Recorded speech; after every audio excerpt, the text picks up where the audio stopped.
What's up y'all, Rich Montalvo here with the next video in my Feast of Ages series. After some long talks with all my characters, I've had some kind of interesting outcomes. And yes, I know it may sound a little weird to say talks with characters, but it's kind of what I feel the process is. I let them kind of guide the way. The more I sit with them, the more I kind of let them tell the story that they want to tell me, especially when it comes to like their own motivations. I feel if I go into the process already pre-made with these characters, sometimes I lose what I originally intended or what they would have wanted. And like I said, this may sound weird, but this has just been my own process. The current exercise, I think, it has me kind of realizing that along with their motivations that I may have forced on it, my own motivations behind certain choices like have kind of been lost as well. I've felt I've almost shoehorned multiple characters kind of into the same spaces or added characters for no reason.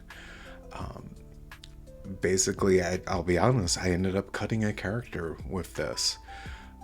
But I feel the dynamics nonetheless are being made stronger because of that cutting, because of that, I guess, grounding, as well as developing further of some of the characters' motivations, as well as just their makeup, how they interact with each other, kind of their relationships at their cores. Originally it was the 4 characters, now it's 3 characters at their core that are going into Evervoid. I think this 3 make sense. I think it makes that core all the stronger. They have better relationships to each other, all have reasons to be there. The main 3 I'm talking about are Devin, our main character, or in a way reluctant character. We have Teri, as well as Maurice as the last person. Shane was the character that I ended up losing. They were originally just an additional character. There was no reason, no kind of strong opinion as to why they were essential to having in the story or what they exactly added to the story when they're around. I realized there were other characters that kind of did any kind of job that Shane was doing in better ways. Like I said, I think that the story is all the stronger because of his removal, or will be down the line. He is lost to the void, but he is not forgotten. But this brings us to the core. We have Devin, Maurice, Mo, and Teri. Devin is the unlikely hero of the story, or maybe I would say reluctant hero. I don't know, a little bit of both. I don't want to say he's a scaredy cat or something like that. He is just extremely observant, almost too observant in a way. He notices the mood in a room. He notices the thing that someone almost said. He notices when a joke maybe lands a little wrong, when someone is maybe trying a little too hard, or maybe trying a little too hard to maybe be something that they're not. He notices when things are off. The problem is, though, I think at his core, Dev isn't used to actually acting on it. It is one thing to notice things, it's another thing to actually act upon them, and I don't think Dev is that great about it. I find him probably a little more deep in contemplation than deep in action or strategery or anything like that. I see him as fiercely loyal, but not always direct about it. He's the kind of person who might make a joke instead of saying he's worried. He might undercut himself before someone else can. He might pretend something doesn't matter because admitting it matters actually makes it a little too real. I see Dev as having a tendency to look for mentors, and Mo was in a way that type of person, and it fit perfectly into what Dev needed in his world. Dev played a Lightweaver, a squishy support class, and Mo played more of a tanky Templar, so the two were kind of perfect when it came to raiding together. It's just mechanically as well as just relationship wise, it was a really good fit. I also see a bigger brother aspect happening immediately due to a decade plus age gap between the two of them. Dev's mentor seeking was fulfilled, and Mo got to lead as he always felt the calling for. Speaking of Mo, let's go a little more into what what makes him tick. Mo's the level-headed one in the group in my eyes. He's steady because life has always asked that of him. He's the calm within the storm because he knows what panic can cost you when it matters most.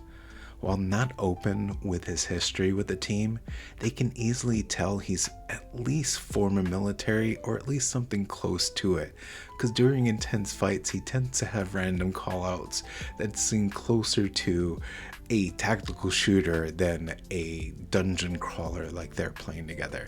No one says a goblin's on your six, do they? I don't think so.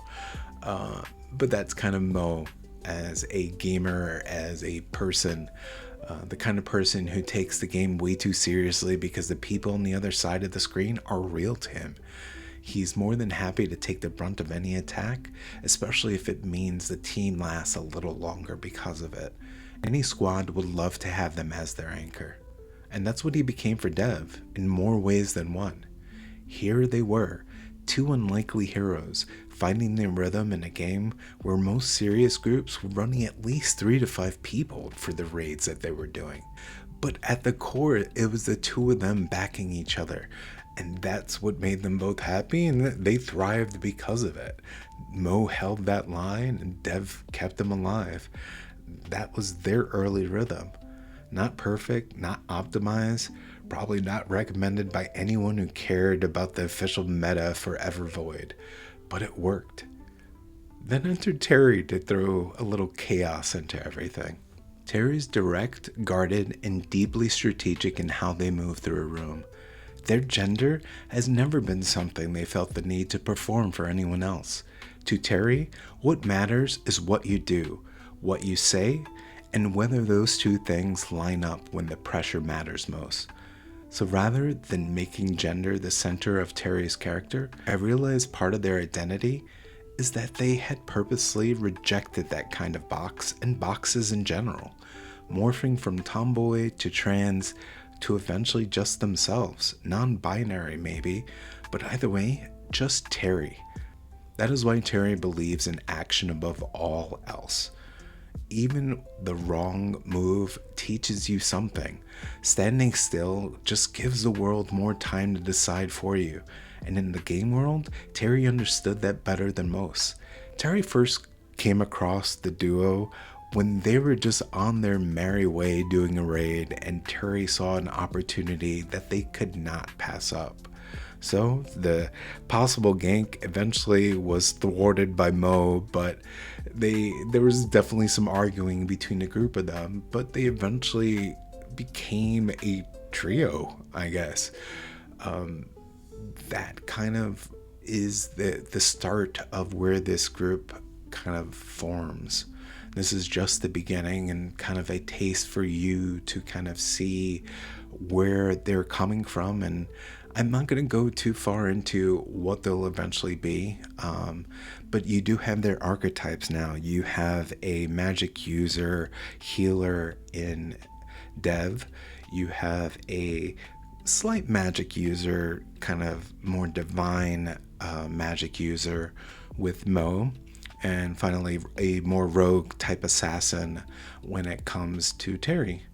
But the three of them, this is how they kind of interacted within Evervoid. They only know the basics about each other, so I don't see them kind of knowing too much of each other's histories, just kind of personalities. I feel a lot of times we don't go too in depth with our online friends, so I do see this trio knowing this much and not much else about each other. But thank you very much for listening to this episode of the Feast of Ages series. This is just the beginning of who they are, and I'm excited to explore further. I'm not sure if we will do a chapter next or some more exploration of even Evervoid itself, but we will see. Y'all stay tuned. This is Rich Montalvo. Y'all take care.